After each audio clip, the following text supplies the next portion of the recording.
Setelah serangan Hamas ke Israel pada 7 Oktober kemarin, dalam sekejap perhatian teralihkan dari konflik Rusia-Ukraina menjadi konflik Hamas-Israel. Salah satu hal yang sangat menarik untuk dilihat dalam konflik ini adalah respon dari negara-negara Timur Tengah dalam menentukan posisinya. Kita sama-sama tahu kalau Israel sangat dekat dengan Amerika. Dan Amerika sudah mengembangkan pengaruhnya di Timur Tengah secara signifikan dalam beberapa puluh tahun terakhir. Hari ini bagaimana kalau kita mulai dengan membahas fakta dan posisi Arab Saudi, rumah bagi Mekah dan Madinah tanah suci umat Islam.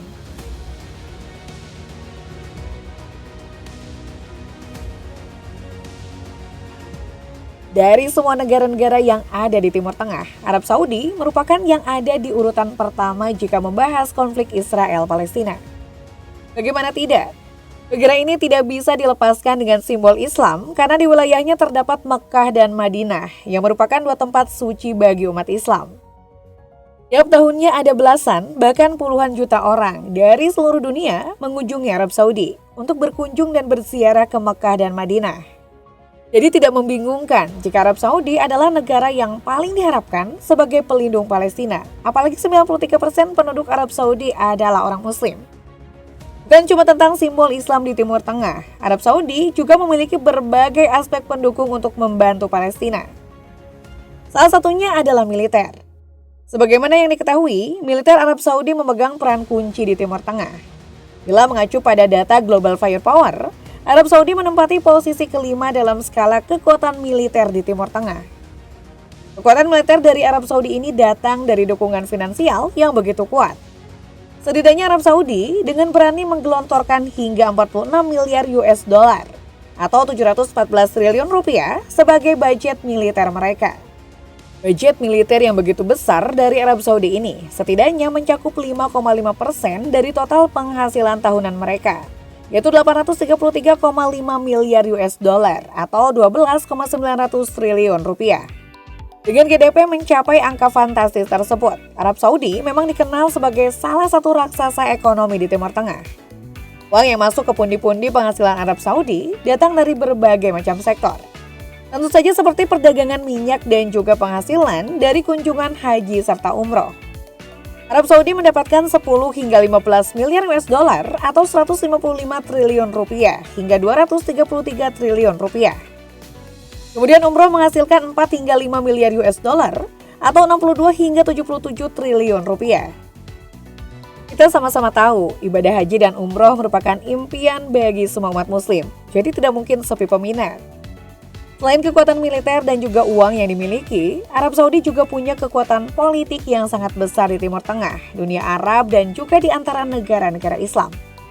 Sebut saja dua organisasi negara Islam tersebar di dunia, yaitu Liga Arab dan juga Organisasi Kerjasama Islam atau OKI, di mana Arab Saudi adalah salah satu negara pendiri kedua organisasi tersebut. Bahkan untuk Organisasi Kerjasama Islam, pusat administrasinya terletak di Jeddah, Arab Saudi, yang memperlihatkan tingginya posisi Saudi dalam organisasi tersebut.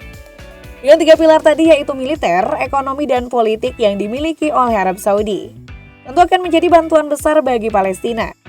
Bahkan mungkin saja bisa mendorong gencatan senjata penuh di jalur Gaza.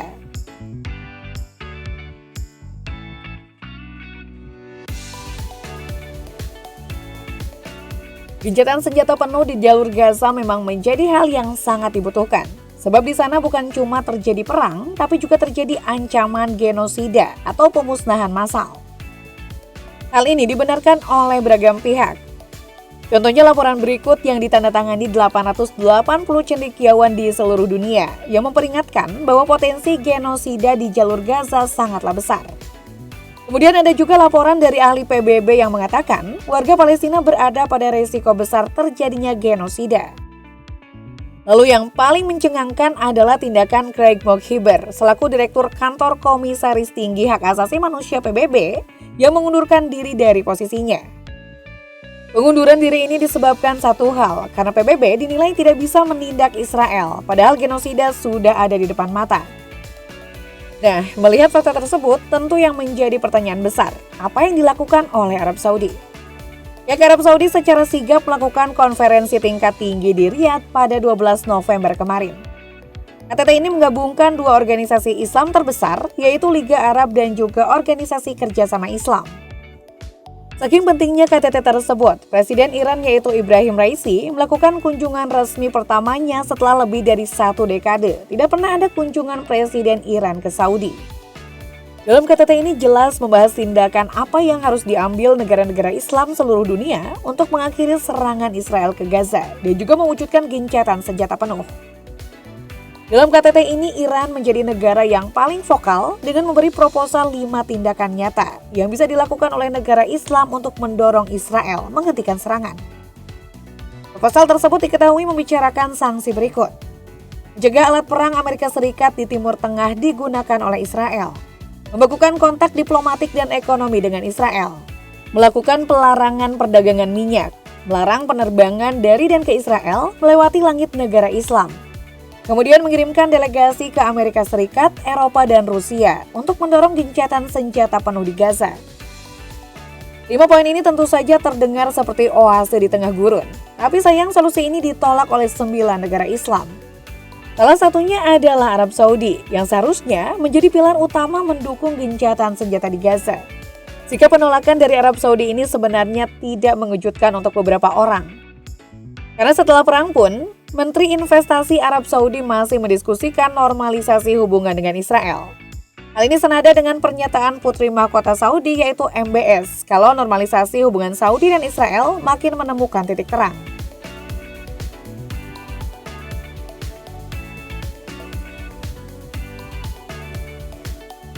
Sikap Arab Saudi yang menolak permintaan Iran untuk menjatuhkan sanksi ke Israel memang sudah bisa ditebak karena sudah lama Arab Saudi dekat dengan Amerika dan mencoba melakukan normalisasi dengan Israel.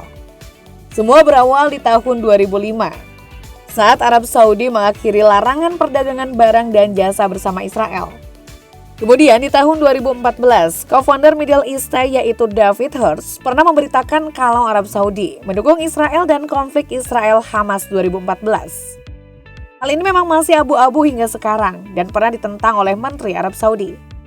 Di tahun 2020, Arab Saudi dan juga Israel juga memperlihatkan kemesraan lewat menjadi koalisi melawan Turki yang dianggap sebagai ancaman di Timur Tengah. Puncaknya datang pada Maret 2023 saat Arab Saudi melakukan diskusi normalisasi hubungan dengan Israel, di mana Amerika Serikat sebagai penengah.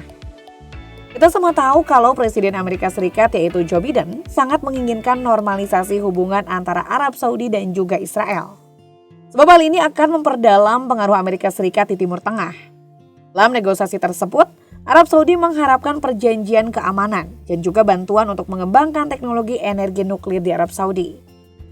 Perjanjian keamanan yang diharapkan oleh Arab Saudi ini masih berhubungan dengan ketatnya persaingan Arab Saudi dengan Iran di Timur Tengah.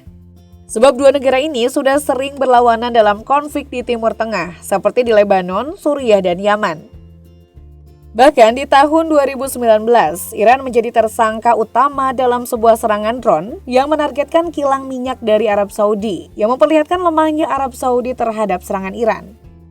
Makanya untuk menjamin keamanan Saudi dari serangan Iran, Saudi bahkan bersedia untuk mengesampingkan tuntutan tentang Palestina. Apalagi jika Arab Saudi memiliki kesepakatan keamanan dengan Israel, maka hal tersebut akan mengubah situasi geopolitik di Timur Tengah secara dramatis, di mana Iran bisa disudutkan oleh koalisi Saudi dan Israel. Selain membawa keamanan bagi Arab Saudi dari serangan Iran, kehadiran Amerika dan Israel juga dianggap bisa menunjang mimpi besar MBS yaitu proyek kota futuristik NEOM. Seperti yang kita ketahui, NEOM ini akan menjadi kota yang mengandalkan energi bersih. Makanya Arab Saudi menginginkan bantuan dari Amerika dan Israel untuk mengembangkan energi nuklir di sana. Belum lagi soal NEOM ini akan menjadi kota dagang yang tentu saja membutuhkan Amerika Serikat sebagai mitra dagang yang mendatangkan keuntungan. Melihat semua kebutuhan dari Arab Saudi terhadap Amerika dan Israel ini, maka kita sudah tahu dengan jelas posisi Saudi. Untuk sekarang, Saudi masih memilih untuk hanya mengecam dan tidak melakukan tindakan nyata bagi perdamaian di Palestina, karena tidak ingin hubungannya retak dengan Amerika.